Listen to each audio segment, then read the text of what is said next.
আজ জানাবো আপনাদের দেশ বিদেশ ও পশ্চিমবঙ্গের সব বাছাই করা সংবাদ। আপনি যদি চ্যানেলে নতুন হয়ে থাকেন এখনই চ্যানেলটি সাবস্ক্রাইব করুন। দেখে নিন আজকের সেরা সংবাদ। চালু হলো হাওড়ার প্রথম ভ্রাম্যমাণ চিকিৎসা যান। হাওড়া জেলার প্রথমবারের মতো স্বয়ংসম্পূর্ণ ভ্রাম্যমাণ চিকিৎসা যান পরিষেবা শুরু হলো জগৎবল্লভপুর বিধানসভা এলাকায়। কয়েকদিন আগে মুখ্যমন্ত্রী মমতা বন্দ্যোপাধ্যায় উত্তরকন্যা থেকে সারা রাজ্যে মোট 110টি ভ্রমণমান অ্যাম্বুলেন্স ও মোবাইল মেডিকেল ইউনিটের ভার্চুয়াল উদ্বোধন করেন। দূরবর্তী গ্রামাঞ্চলে ও দুর্গম এলাকায় সাধারণ মানুষের জন্য, বিশেষত গর্ভবতী মহিলাদের সুবিধার্থে 35 রকমের চিকিৎসার পরিষেবা মিলবে এই আধুনিক মোবাইল চিকিৎসা যানে। চিকিৎসক, নার্স ও টেকনিশিয়ানও থাকবে এতে। পুণ্যার্থীদের সুবিধার জন্য গঙ্গাসাগরে চালু হলো নতুন প্রযুক্তি। গঙ্গাসাগর মেলাকে সামনে রেখে পুণ্যার্থীদের স্বস্তি দিতে মুড়িগঙ্গা নদীতে ভেসেল পারাপারের চালু হলো আধুনিক প্রযুক্তির ব্যবহার। পশ্চিমবঙ্গ ভূতল পরিবহন নিগমের কোচবেড়িয়া শাখায় শুরু হলো এটিএম মেশিন পরিষেবা, যার ফলে সরাসরি কাউন্টার থেকেই অনলাইনে টিকিট কাটা যাবে। শুক্রবার থেকে পরিষেবা কার্যকর করার উদ্দেশ্যে বৃহস্পতিবার কোচবেড়িয়ায় আনুষ্ঠানিক উদ্বোধন করেন সুন্দরবন উন্নয়ন মন্ত্রী বঙ্কিম হাজারা। অনুষ্ঠানে উপস্থিত ছিলেন সাগর ব্লকের বিডিও কানাইয়া কুমার রায়, পঞ্চায়েত সমিতির সভাপতি সাবিনা বিবি এবং গঙ্গাসাগর বকখালি উন্নয়ন পরিষদের ভাইস চেয়ারম্যান ও জেলা পরিষদ সদস্য সন্দীপ পাত্র। বঙ্কিম হাজারার মন্তব্য, এই ব্যবস্থায় গঙ্গাসাগরে আসা বিপুল যাত্রীর সময় শ্রম দুটোই বাঁচবে। টিকিটিং হবে আরও স্বচ্ছ, দ্রুত ও ত্রুটিহীন। জমির বিবাদ মেটাতে গিয়ে আক্রান্ত হলো আইসি, আহত হলো আক্রান্ত আরও 2 পুলিশকর্মী। জমি জায়গা নিয়ে বিবাদ মেটাতে গিয়ে মাথায় চোট পেলেন কান্দি থানার আইসি, আহত হলেন আরও 2 পুলিশকর্মীও। শুক্রবার দুপুরে মুর্শিদাবাদের কান্দি থানার গোকর্ণ 1 গ্রাম পঞ্চায়েতের মাঝেরধার গ্রামে এই ঘটনার কেন্দ্র করে ছড়ালো উত্তেজনা। ধান কাটা নিয়ে 2 পক্ষের মধ্যে ঝামেলা শুরু হয়ে বচসা থেকে হাতাহাতিতে গড়ায়। খবর পেয়ে আইসি মৃণাল সিনহার নেতৃত্বে বিশাল পুলিশ বাহিনী ঘটনাস্থলে পৌঁছায়। অভিযোগ, পরিস্থিতি থামাতে গেলে আইসির মাথায় বাঁশ দিয়ে আঘাত করা হয় এবং পুলিশকে লক্ষ্য করে ইঁটো ছোড়া হয়। জখমদের দ্রুত গোকর্ণ ব্লক প্রাথমিক হাসপাতালে নিয়ে যায়। মানসিক চাপ সহ্য করতে না পেরে কাঁদলেন বিএলও, পূর্ব বর্ধমানে চাঞ্চল্য। কয়েকদিন আগে পশ্চিম বর্ধমানের জেলা শাসকের সামনে কেঁদে ফেলেছিলেন এক মহিলা বিএলও। একই দৃশ্য এবার দেখা গেল পূর্ব বর্ধমানের কাটোয়া এক বিডিও অফিসে। কাজের বাড়তি চাপ সামলাতে না পেরে মহকুমা শাসকের সামনে কেঁদে ফেললেন দেবাশিস দাস নামে এক বিএলও, যিনি পেশায় প্রাথমিক শিক্ষক। এদিন কলনা বিডিও অফিসে এনিউমারেশন ফর্ম ডিজিটাইজেশনের প্রশিক্ষণ চলাকালীন অসুস্থ হয়ে পড়েন রিঙ্কু মজুমদার নামে এক মহিলা বিএলও, যার ward number 16, part number 200। SIR নিয়ে বেফাঁস মন্তব্য, বিতর্কে অনুব্রত। আমাদের লোকেরা আছে, ভয় নেই, ঠিক নাম তোলা হয়ে যাবে।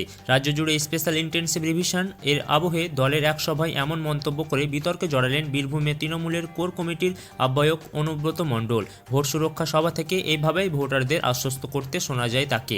নির্বাচন কমিশনের নির্দেশে পশ্চিমবঙ্গ সহ বিভিন্ন রাজ্যে চলছে এই এসআইআর প্রক্রিয়া।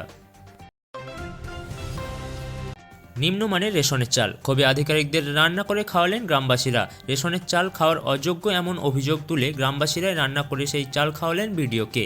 জলপাইগুড়ির ময়নাগুড়ি ব্লকের হেলাপাকড়ি এলাকার ঘটনা। দীর্ঘদিন ধরেই রেশন ডিলারের বিরুদ্ধে নিম্নমানের চাল বিলির অভিযোগ উঠছিল। বৃহস্পতিবার ডিলার দেববম সরকার গ্রামে পৌঁছতেই ক্ষোভে ফেটে পড়েন স্থানীয়রা। খবর পেয়ে জয়েন্ট বিডিও এনজামুল হক এবং খাদ্য দপ্তরের আধিকারিকরা পুলিশ সহ ঘটনাস্থলে পৌঁছন। তাদের সামনে ক্ষোভ উগরে দেন গ্রামবাসীরা। প্রধান শিক্ষিকাকে কান ধরে উঠবোস, ঘটনায় তদন্ত শুরু, ধর্মঘটের ডাক। জলপাইগুড়ির সুনিতাবালা সদর গার্লস হাই স্কুলের প্রধান শিক্ষিকাকে কান ধরে উঠবোস করানোর ঘটনায় ক্ষোভ ছড়িয়েছে। প্রতিবাদ হিসেবে জেলা শিক্ষা বাঁচাও কমিটি শুক্রবার সদর ব্লকের সমস্ত স্কুল কলেজ বন্ধ রাখার ডাক দিয়েছে। এদিন যুব কংগ্রেস জেলা উচ্চ বিদ্যালয় পরিদর্শকের কাছে স্মারকলিপি জমা দিয়ে তদন্তের দাবিও জানিয়েছে। কমিটির আহ্বায়ক কৌশিক গোস্বামীর দাবি, প্রধান শিক্ষিকার সমস্ত তথ্য প্রমাণসহ অভিযোগ জানিয়েও কোনো ব্যবস্থা হয়নি, তাই স্কুল কলেজ বন্ধের ডাক দেওয়া হয়েছে। রাজ্যে 36 কেন্দ্রে 30% ভোটারের হদিশ নেই। বাংলায় চলমান স্পেশাল ইন্টেন্সিভ রিভিশন অর্থাৎ এসআইআর প্রায় 95% ভোটারের কাছে এনিউমারেশন ফর্ম পৌঁছে গিয়েছে।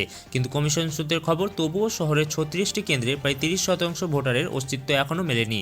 বুথ লেভেল অফিসাররা 3 বার পর্যন্ত নির্দিষ্ট ঠিকানায় গেলেও তাদের খুঁজে পাননি। এই কম হারের কারণ অনুসন্ধানে বৃহস্পতিবার রাতে মুখ্য নির্বাচনী আধিকারিক মনোজ আগরওয়াল জেলা প্রশাসন ও ইআরওদের সঙ্গে ভার্চুয়াল বৈঠক করেন। প্রশ্ন উঠছে, এই নিখোঁজ ভোটারদের ভিড়েই কি লুকিয়ে আছে ভুতুড়ে ভোটার? নাম একজনের, ছবি অন্যের, কোলাঘাটে এনিউমারেশন ফর্ম নিয়ে বিতর্ক।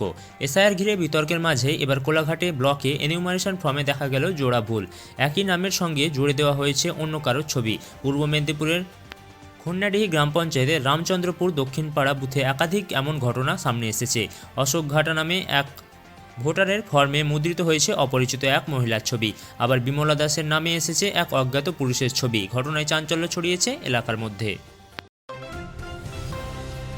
অনিল আম্বানিকে ফের ইডির তলব, সোমবার হাজিরার নির্দেশ। নতুন মামলায় ইডি তলব করল অনিল আম্বানিকে। এর আগে রিলায়েন্স হোম ফাইন্যান্সের আর্থিক তছরূপের অভিযোগে তাকে বহুবার ডাকা হয়েছে। এবার ফরেন এক্সচেঞ্জ ম্যানেজমেন্ট অ্যাক্টের অধীনে তাকে তলব করা হয়েছে। সোমবার হাজিরা দেওয়ার নির্দেশ রয়েছে তাকে। বিহারে হতাশা, হায়দ্রাবাদে মিলল স্বস্তির জয়, কংগ্রেসের ভিন্ন স্বাদ। রাজনৈতিক মহলের দাবি, বিহার নির্বাচনের কার্যত ভরাডুবি হয়েছে কংগ্রেসের। তবে একই দিনে হায়দ্রাবাদের জুবিলি হিল কেন্দ্রের উপনির্বাচনের বড় জয় পেয়েছেন কংগ্রেস প্রার্থী নবীন যাদব ভি। নিকটতম ভিআরএস প্রার্থীকে 24,000-এর বেশি ভোটে হারিয়েছেন তিনি। দিল্লি মুম্বাই এক্সপ্রেসওয়েতে ভয়াবহ দুর্ঘটনা, মৃত 5। শুক্রবার সকাল 7টা নাগাদ ভীমপুরা গ্রামের কাছে দিল্লি মুম্বাই এক্সপ্রেসওয়েতে ভয়াবহ দুর্ঘটনায় নিহত হয়েছেন 5 জন।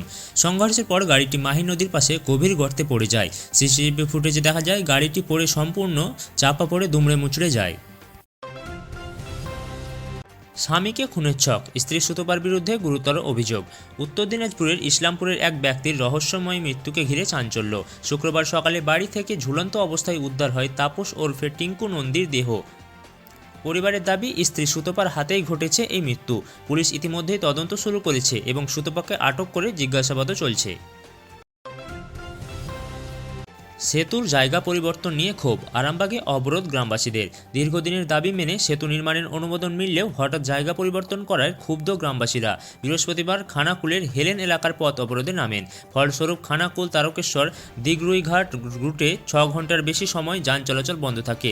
নিত্যযাত্রী, ছাত্রছাত্রী ও শিক্ষক শিক্ষিকা সবাই ভোগান্তির মধ্যে পড়েন।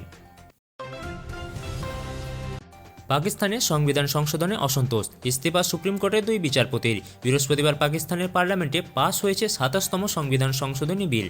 এর ফলে যেমন সেনাপ্রধান আরও শক্তিধর হয়েছেন, তেমনি সুপ্রিম কোর্টের ক্ষমতা উল্লেখযোগ্যভাবে সীমিত হয়েছে। বিরোধীরা আগে দাবি করেছিলেন এটি পাকিস্তানের গণতন্ত্রের জন্য বিপজ্জনক। এবার বিলটির তীব্র সমালোচনা করে ইস্তিফা দিলেন সুপ্রিম কোর্টের বিচারপতি মনসুর আলী শাহ ও আথার মিনাল্লাহ। আপনারা শুনলেন লাইভ বাংলা ইউটিউব চ্যানেল। এখনই সাবস্ক্রাইব করুন সারাদিনের গুরুত্বপূর্ণ খবর পেতে।